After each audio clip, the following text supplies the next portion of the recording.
আপনি জানেন কি সড়ক ও মহাসড়কে সাদা ও হলুদ দাগ কেন থাকে? বাংলাদেশে সড়ক ও মহাসড়কে চলাচলকারী যাত্রী ও চালকদের জন্য নিরাপদ যাত্রা নিশ্চিত করতে বিভিন্ন ধরনের চিহ্ন ও নির্দেশনা ব্যবহার করা হয় এবং এর মধ্যে অন্যতম গুরুত্বপূর্ণ হলো সাদা এবং হলুদ রঙের কিছু দাগ বা রেখা। এগুলো শুধু রঙিন দাগ নয়, বরং গুরুত্বপূর্ণ নির্দেশনা ও নিরাপত্তার প্রতীক। এই প্রতিবেদনে তুলে ধরা হলো সড়কে সাদা ও হলুদ দাগ ব্যবহারের কারণ ও তাৎপর্য। সাদা রঙের দাগের তাৎপর্য: সাদা দাগ বা রেখা সাধারণত যানবাহনের চলাচলের গতি ও দিক নির্দেশ করতে ব্যবহৃত হয়। এটি দুই ধরনের হয়ে থাকে। একক সাদা রেখা যানবাহনের এক লেন থেকে অন্য লেনে যাওয়ার অনুমতি দেয়, তবে চালকের সাবধানতার সঙ্গে এই লাইন পার করতে হয়।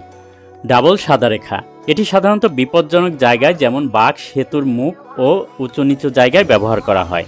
এই রেখা পেরিয়ে অন্য লেনে যাওয়া নিষেধ, এটি কঠোরভাবে মেনে চলতে হয়।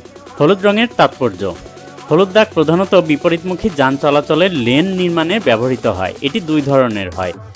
একক হলুদ রেখা বিপরীত দিক থেকে আসা যানবাহন চলাচলের নির্দেশ করে।